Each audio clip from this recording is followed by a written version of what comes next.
Go and tell that long-tongued liar. Go and tell that midnight rider. Tell the rambler, the gambler, the backbiter. Tell him that God's gonna cut him down. Tell him that God's gonna cut him down. That's what's gonna happen out here. Us godly people, we gotta see the snakes in the grass. And the snakes will be revealed when we cut the grass. But you gotta remember and have the mindset that you're the shit. You're the shiznit, okay? And this is not to be vain. This is not to be like you're better than anybody. This is just speaking the truth because you're awake. You see what's going on. And there's all these people out here that are going to try to do smear campaigns against you to make sure that you don't get to the place you need to be and can be. And ultimately, these people, the snakes out here, you know, there's one thing to be a snake. It's it's another thing to be as wise as a serpent and harmless as a dove, right? In the words of Jesus Christ. And to be as wise as a serpent means that you're aware of how snakes move and what snakes are and the way in which they operate. But you're not necessarily going to be a snake, right? You're as harmless as a dove, meaning doves are not like snakes or lions or any kind of predator, right? It's very symbolic and very peaceable, I would say, parable. And if we're not being peaceable as godly people, then it's going to be very challenging for us to have any kind of recollection on how to move forward. And there are a lot of people that may be convicted just by being in your presence, and they might not like it. You know, you are going to upset the snakes, you're going to upset the demons, and that's okay. But ultimately, guys, if you're not paying attention to the people out here, you're keeping your head on a swivel. I don't know what time period you're living in, but I'm living in 2024, man. It's 2024 this year, and there's a lot of stuff to be watchful of and be careful about. And I'm not saying you need to be paranoid or anything like that, but you got to be on your toes, and you got to keep them on your toes, okay? You got to keep other people on their toes, because it's one thing to be unpredictable and spontaneous in a healthy way, but it's a completely other way and another reason in which you are being unpredictable in a toxic and malicious way.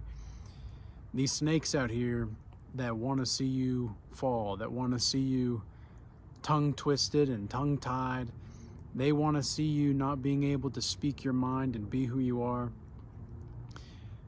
You know, and I've gotten to the point now to where, you know, I'm not going to tell you guys how to live your life necessarily. I can only give you guys, you know, wisdom that I've received from God and things that I've seen in my own experience. But it seems like people just want you to kiss their butt nowadays, or they're going to kick you to the curb. It's so crazy. Like, I don't want anybody like that around me. If I've got people that are being super flattery toward me, like, it's one thing to be respectable and have people admire you, but it's another thing completely entirely else to see people just flattering with the tongue. And I don't really trust anybody that's too flattering to me. And the reason being is because usually they're trying to get in my good graces to take something, whether it's my life force or something else that I've got. I got a call earlier from an insurance company or whatever, health insurance. I don't even know how they got my number. It was probably just a cold call or whatever. And you know, I understand what it takes to do a cold call. It's not fun, and it can be kind of stressful because you're getting rejected a lot. I mean, the success rate for most cold callers is like 95% rejection. So like you're like at least 5% maybe, right? So I understand the process, but this lady called me about health insurance, And I said, look, I appreciate your call, you know, but I'm not interested. And she's like, well, can I ask why you're not interested? And I said, well, I think health insurance is a scam. And she couldn't believe her ears, man. She was like, okay. It's like, I'm sorry, I'm gonna call a spade, ma'am. Like, it's what it is. And she quickly hung up after that. So that's gonna be my tactic from now on. Whenever a health insurance agent calls me and be like, do you want health insurance? Well, I think health insurance is a scam for the human population, and I can give them a whole spill before they hang up or whatever. That's just going to be my go-to now. But anyway, I'm half joking, but half serious as well, because I really just think that some of these people want to, they're only trying to get something from you because you're a benefit to them. It's like you're an energy capsule. Remember in The Matrix, the movie, where all of the people are basically bred and they are crops to the machines, right? They're lines and lines and towers and columns of human bodies in like these, I don't even know what to call them exactly, these like cocoon things, and the machines are harvesting the human body's energy because the human body is so powerful. It's so powerful. The human body is amazingly energetic when you have it. Just even the Walking Dead out here, even the zombies, even they're super powerful if they just recognize it, but they're just so soul-sucking and soul-draining. And they're trying to cancel out all of the noise of truth that you have. It's not even noise of truth that you have. It's just spitting the truthful facts. And these are backbiters out here. They're backbiters. You know, this is what's so crazy to me. I had no clue how malevolent some people would be and some people are capable of until I was in my like early 20s.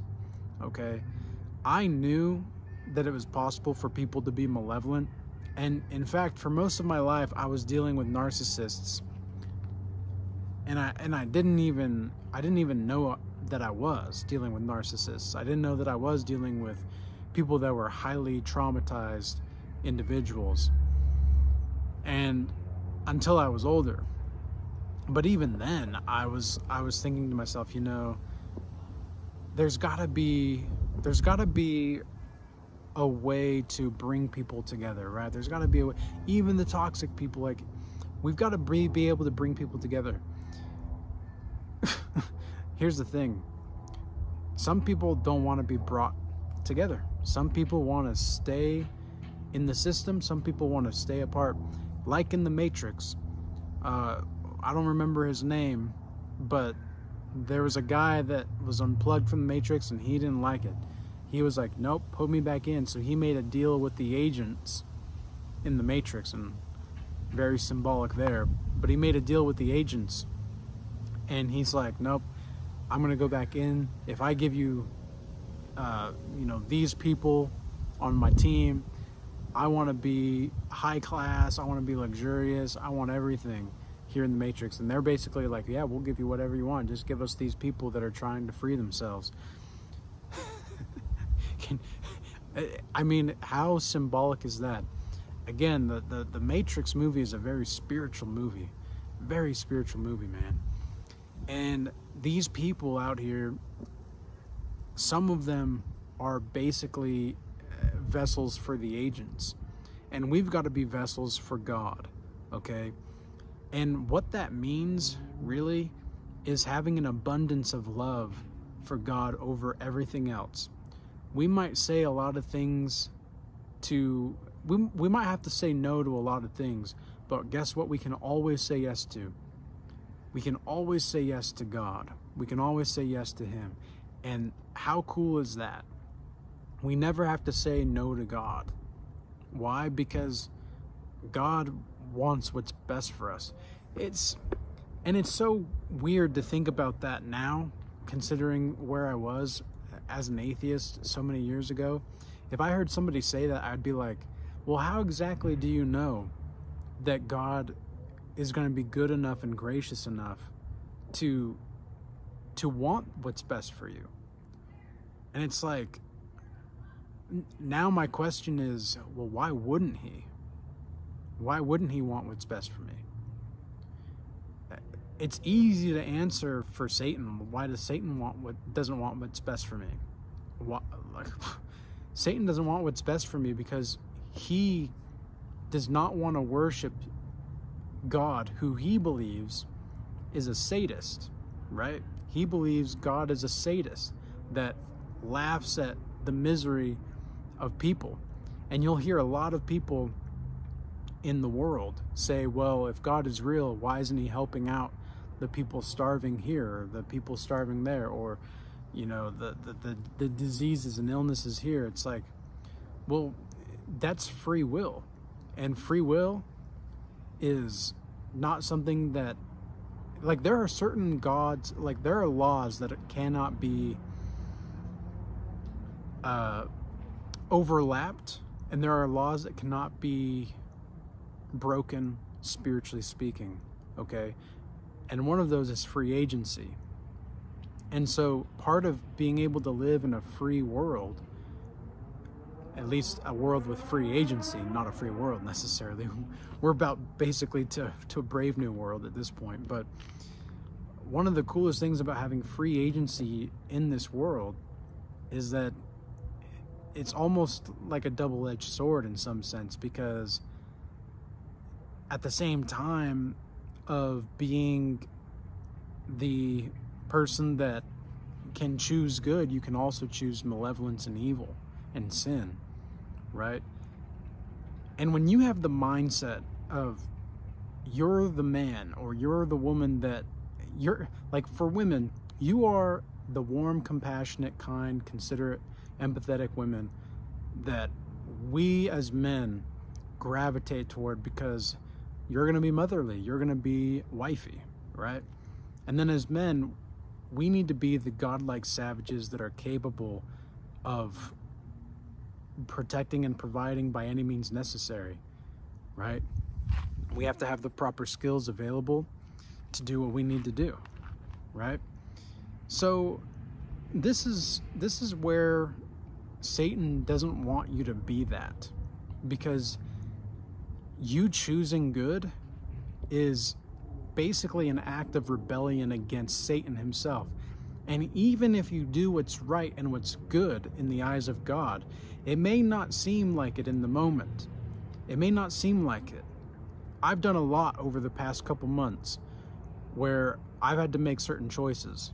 And the people that I've done consultations with will know a little bit more in detail about this, because I've drawn on my own experiences here and in the Regal Change Academy. But I've had to make certain decisions, and it cost me. And I always tried to do the right thing. And in the end, it seemed like the cost was too much. It seemed like the cost was just too much. But that's not the way that God's laws work. God's laws spiritually and the world's laws are completely different things. God's laws, statutes, and commandments, completely different from the laws that we have here in the worldliness of the earth. Okay? And the snakes, the malevolent people, the people that are campaigning against your goodness, you know, these are the weirdos that are trying to go every which way they can to get you off your square, and to rattle your mind and to put you in a cage. Those people are operating on the worldly laws, not godly laws, okay? And remember that. So go tell those long-tongued liars, go tell the midnight rider, tell the rambler, the gambler, and the backbiter, tell them that God's gonna cut them down.